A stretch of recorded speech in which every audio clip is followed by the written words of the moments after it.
ketua kelasnya baca doa dulu. Semua siap, berdoa mulai.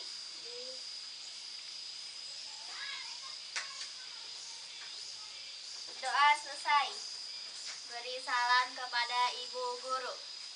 Assalamualaikum warahmatullahi wabarakatuh. Ya, baiklah anak-anak. Hari ini siapa yang tidak masuk anak-anak? Paijem Oh, kenapa dia nggak masuk? sakit. Oh, ya kita doakan ya, semoga dia cepat sembuh ya. Ya, Oke, kita mulai pembelajaran hari ini. Jadi hari ini kita akan mempelajari tentang Al-Quran hadis sebagai pedoman hidup. Tahu ya? Tahu kan Al-Quran? Tahu. Ya, Al-Quran itu kitab suci kita ya sebagai umat agama Islam. Ya, menurut bahasa Al-Quran adalah Al-Quran berarti bacaan atau yang dibaca. Jadi kalian kalau ada Al-Quran harus Baca. Ya, bagus. Selanjutnya menurut istilah Al-Quran adalah kalam Allah Subhanahu wa Ta'ala yang diturunkan kepada Nabi Muhammad. Ya, betul. Selanjutnya kita bahas tentang fungsi Al-Quran sebagai fungsi-fungsi Al-Quran ya.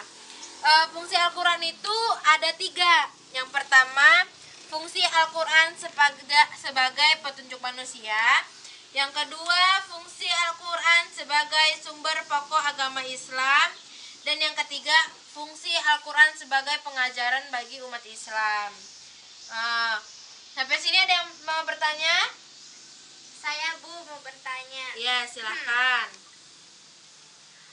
Mengapa Al-Quran dijadikan sebagai pedoman hidup? Kenapa bukan Zabur, Taurat, dan Injil? Ya, bagus deh pertanyaannya. Jadi, kenapa Al-Quran sebagai pedoman hidupku? Kenapa enggak kitab-kitab yang lain?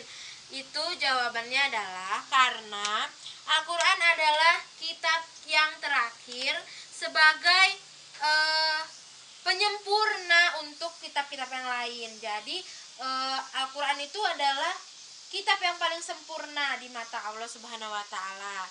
Cukup jelas? Cukup. Ya, lanjut ya. Terus kita lanjut ke hadis. Hadis menurut bahasa hadis memiliki beberapa banyak arti ya, yaitu 1 baru, dekat, warta atau berita.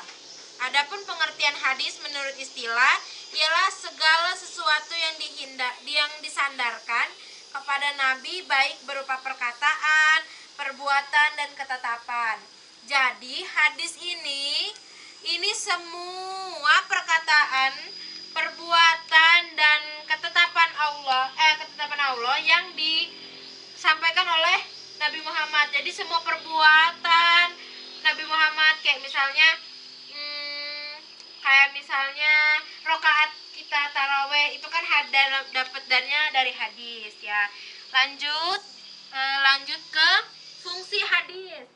Fungsi hadis itu ada 2, sebagai penjelas Al-Quran dan menguatkan hukum-hukum Al-Quran. Jadi hadis ini kayak misalnya di Al-Quran ada tentang tarawih, tapi belum jelas itu ada di hadis, tapi di hadisnya yang hadis sahih, ya hadis yang benar. Lanjut ya. Kita membahas tentang cara memfungsikan Al-Quran dan hadis dalam kehidupan sehari-hari. Nah, itu yang pertama ada meyakini dan memahami bahwa Al-Quran adalah ajaran yang paling sempurna. Ya, coba Nur, gimana contohnya? Dalam Al-Quran ada 4 isinya. Kita harus percaya kalau sebelum ada Al-Quran ada kitab-kitab lain seperti kitab Taurat, kitab Injil, kitab Zabur, dan Al-Quran. Kita harus percaya bahwa Allah menurunkan kitab tersebut Ya, jadi kita nggak boleh ya, nggak boleh. Misalnya saya tuh Al-Quran, pokoknya harus Al-Quran, itu nggak boleh ya. Ya, tergantung kepercayaan masing-masing. Kalau agama Islam pasti Al-Quran. Ya, selanjutnya itu ada menerapkan hukum Al-Quran dan hadis dalam kehidupan sehari-hari. Ya, coba Mila, gimana contohnya? Kayak sunnah-sunnah Rasul itu loh Bu, seperti Oh. makan pakai tangan kanan, masuk Ya. rumah mendahului kaki kanan dan mengucapkan salam.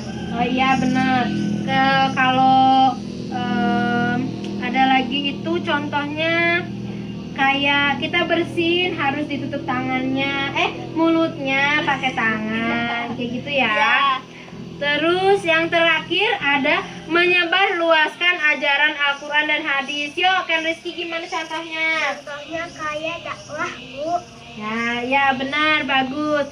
Jadi kita ngasih tahu ke orang dakwah itu, ini loh. Jadi isi Al-Quran itu kayak gini loh, gitu ya. Hadis itu juga kayak gitu ya, anak-anak. Iya Bu. Ya, nyampe sini kalian udah cukup jelas?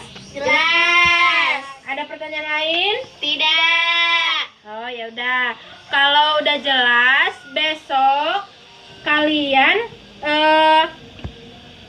ini ya, tulis contoh Al-Quran dan hadis masing-masing 3. Besok dikumpul ya, kumpul ke ibu.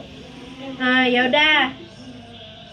Untuk menutup mata pelajaran hari ini, kita lafalkan bacaan hamdalah. Alhamdulillahirabbil alamin. Terima kasih ya anak-anak. Assalamualaikum warahmatullahi wabarakatuh. Waalaikumsalam warahmatullahi wabarakatuh. Ada kecap.